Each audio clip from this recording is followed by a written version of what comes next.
Heyri Art Village, a guide to Korea's art haven.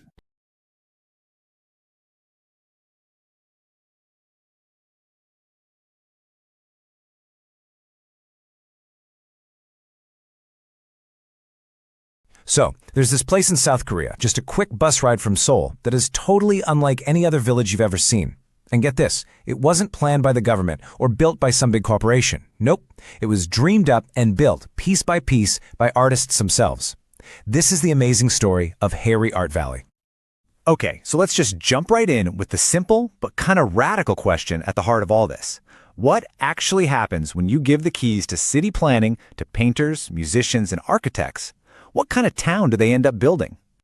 You know, the story of how this place started is, well, it's not what you'd expect. It didn't begin with a creative boom, but with a major national crisis.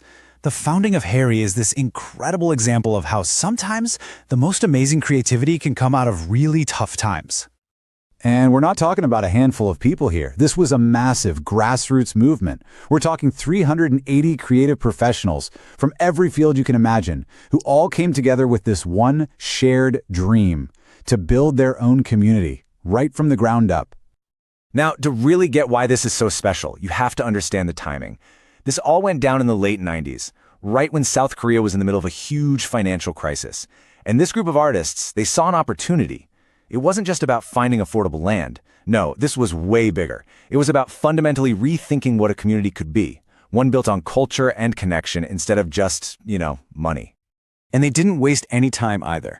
From their very first meeting in 1998, it only took 5 years before people were actually moving in and starting their new lives there. And by 2009, the government took notice, officially naming it a cultural district. Think about that. Only the third place in the entire country to get that title. That's a huge deal. So you have this great idea for an art village, but how do you make sure it actually stays an art village and doesn't just turn into a regular suburb in 10 years? Well, the founders were smart. They created a very specific set of rules, almost like a constitution for the town, that controls everything from building heights to the fences, or, as you'll see, the lack of them.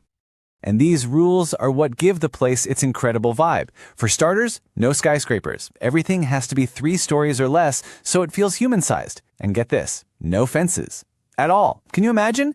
It creates this amazing sense of openness. Instead of bulldozing the landscape to make straight roads, they made the roads bend and curve with the land. It's architecture serving nature, not the other way around.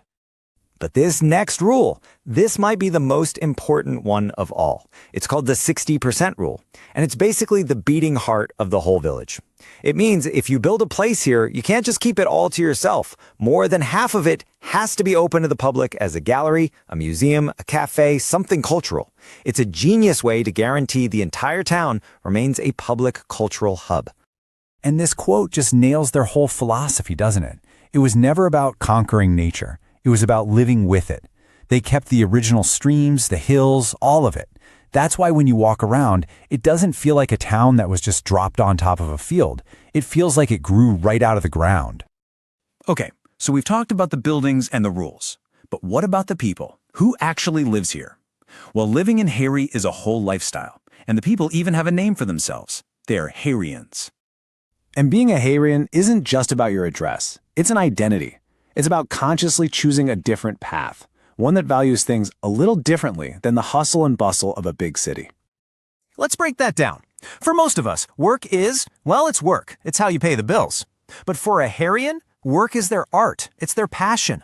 The lines between work and play just kind of blur together. And success isn't about climbing a corporate ladder. It's about creating something meaningful and connecting with your community. It's a totally different way of looking at what a good life even is. And here's the kicker, the thing that really tells you this whole experiment worked. In over 20 years, not a single one of the original founders left. Let that sink in for a second. Not one. That tells you everything, doesn't it? This place wasn't just a collection of cool houses. It was a real, living philosophy that people committed their lives to. So what if you want to go check this place out for yourself? What's it actually like to visit? Well, because of all those unique rules, it's not like visiting a normal town. It really is like walking through a giant living museum, where you can't tell where the art ends and life begins. And the best part is, it's super easy to get to. You just hop on one bus from a central spot in Seoul, and you're there in under an hour. And true to its spirit, there's no big gate, you don't have to buy a ticket, even the parking is free. It's just open for everyone.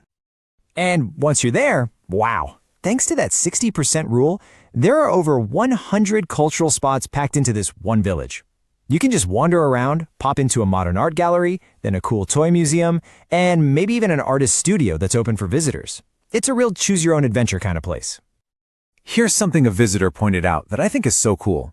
A lot of the galleries there, they don't have those little plaques next to the art telling you what it's about.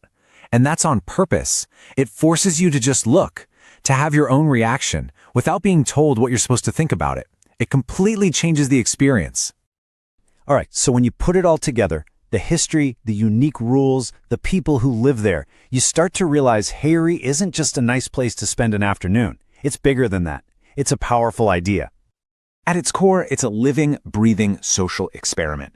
It's asking these huge questions like, can we build a community around culture instead of just commerce? Or can we design our towns to work with nature instead of against it? And for more than 20 years, Heyri has been a living example that the answer to those questions might just be yes.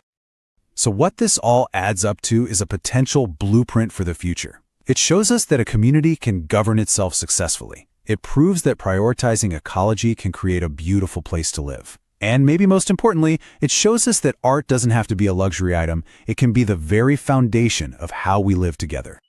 And that's really the big idea I want to leave you with. We live in a world that seems to be building more and more walls, both literally and figuratively. And then you have this little village built on purpose with no fences at all. A place built on openness and connection. So the final question is a simple one, but it's a big one. What can a village without fences teach a world that just keeps building walls? So,